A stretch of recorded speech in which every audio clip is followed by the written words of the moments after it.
തൃശൂർ മുണ്ടത്തിക്കോട് വെടിക്കെട്ട് അപകടത്തിൽ മരിച്ചവർക്ക് ആദരാഞ്ജലികൾ അർപ്പിച്ചുകൊണ്ട് നമസ്കാരം ജനയുഗം പൊളിറ്റി പ്രോബിലേക്ക് സ്വാഗതം.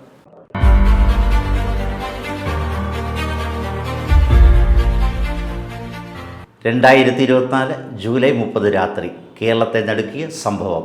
വയനാട്ടിലെ മുണ്ടക്കൈ ചൂരൽമലയിൽ കാണുവാൻ കഴിഞ്ഞത് പ്രകൃതിയുടെ താണ്ഡവത്തിൽ ഉറ്റവരെയെല്ലാം നഷ്ടപ്പെട്ട ജനത.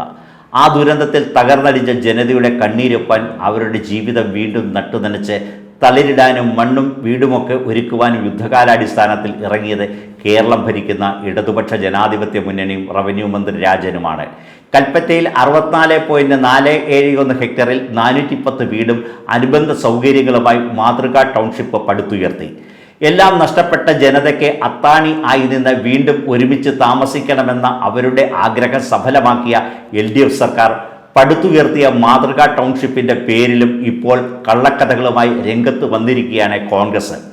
ഉരുൾപൊട്ടൽ ദുരിതബാധിതരെ പുനരധിവസിപ്പിക്കാൻ സംസ്ഥാന സർക്കാർ കൽപ്പറ്റയിൽ ഒരുക്കുന്ന ടൗൺഷിപ്പിലെ ഒരു വീടിൻ്റെ മേൽക്കൂരയിൽ പരിശോധനയുടെ ഭാഗമായുള്ള പെൻസിൽ മാർക്കിനെ വിള്ളലാക്കിയാണ് പടച്ചു വിട്ടിരിക്കുന്നത്.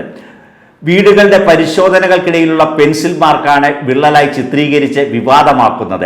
അടച്ചിട്ട ഒരു വീട്ടിലെ പെൻസിൽ മാർക്ക് ജനലിലൂടെ ക്യാമറയിലാക്കി ചില മാധ്യമങ്ങൾ വാർത്തയാക്കിയപ്പോൾ അത് വിള്ളലാക്കി മാധ്യമങ്ങളിലൂടെ വിവാദമാക്കാൻ മുണ്ടക്കൈയിലെത്തിയത് യൂത്ത് കോൺഗ്രസ് നേതാവാണ്. ദുരന്തബാധിതരെ സഹായിക്കാനുള്ള മുഖ്യമന്ത്രിയുടെ ദുരിതാശ്വാസ നിധിയിലേക്ക് സംഭാവന നൽകരുതെന്ന പ്രചരണം നയിച്ച അന്നത്തെ യൂത്ത് കോൺഗ്രസ് നേതാവും വിവാദം കത്തിക്കാൻ ഇറങ്ങിയിരിക്കുകയാണ്. തൊട്ടു പിന്നാലെ പ്രതിപക്ഷ നേതാവും രംഗത്ത് വന്നു. മുഖ്യമന്ത്രിയുടെ ദുരിതാശ്വാസ നിധിയിലേക്ക് ഒരു പൈസ പോലും നൽകാതെ സ്വന്തമായി ആപ്പുണ്ടാക്കി കോടികൾ പിരിച്ചു മുക്കി ശവന്തൂക്കികൾ എന്ന വിശേഷണത്തിന് അർഹരായവർ ഇതോടെ എന്തോ വലിയ കണ്ടുപിടുത്തം നടത്തിയ മട്ടിലായി. രാഹുലിനെയും പ്രിയങ്കയെയും കൊണ്ടുവന്ന വീടുകൾക്ക് കല്ലിട്ടവർ പക്ഷേ വീട് പോയിട്ട് സ്ഥലം പോലും പൂർണ്ണമായി വാങ്ങിയിട്ടില്ല. എത്ര രൂപ പിരിഞ്ഞു കിട്ടി എന്നുപോലും പറയാനാകാതെ ഇളിഭ്യരായി നിൽക്കുന്ന ഇവർക്ക് സർക്കാർ നിർമ്മിച്ച വീടിനെ കുറ്റം പറഞ്ഞ് രക്ഷപ്പെടാനാകുമോ? ഗൂഢലക്ഷ്യം മാത്രമാണ് ഇവർക്കുള്ളത്. അതിന് ചില മാധ്യമങ്ങളും കൂട്ടുനിൽക്കുന്നു.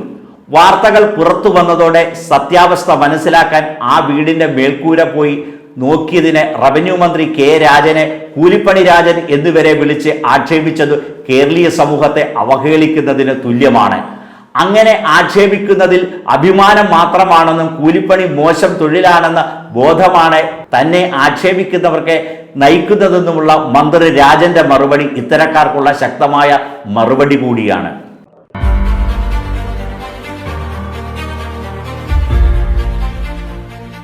അസത്യങ്ങളെ അതിവൈകാരികതയോടെ അവതരിപ്പിക്കാൻ കഴിയുന്ന ആളാണ് ഇന്ത്യയുടെ പ്രധാനമന്ത്രി നരേന്ദ്രമോദി.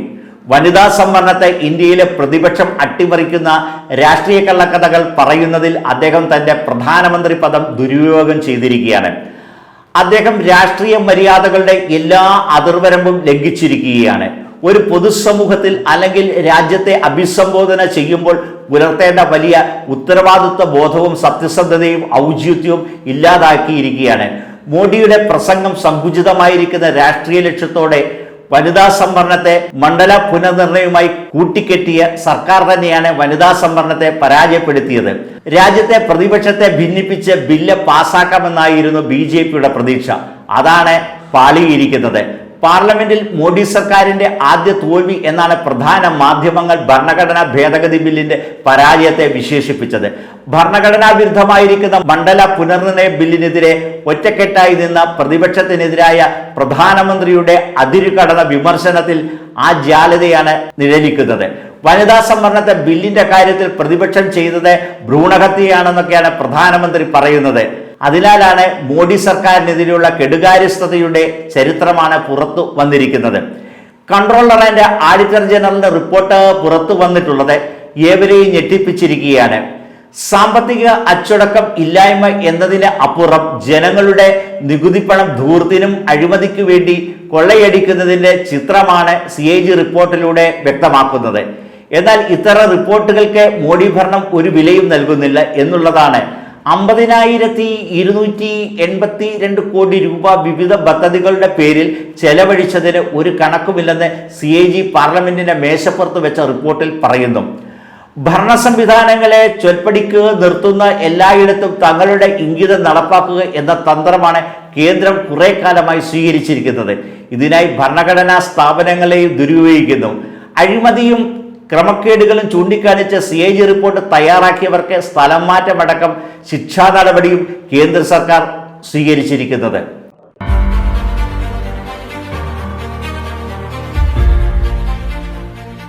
ജനയുഗം പൊളിറ്റിക് പ്രോബിന്റെ മറ്റൊരു അധ്യായത്തിൽ വീണ്ടും കാണും വരെ നമസ്കാരം.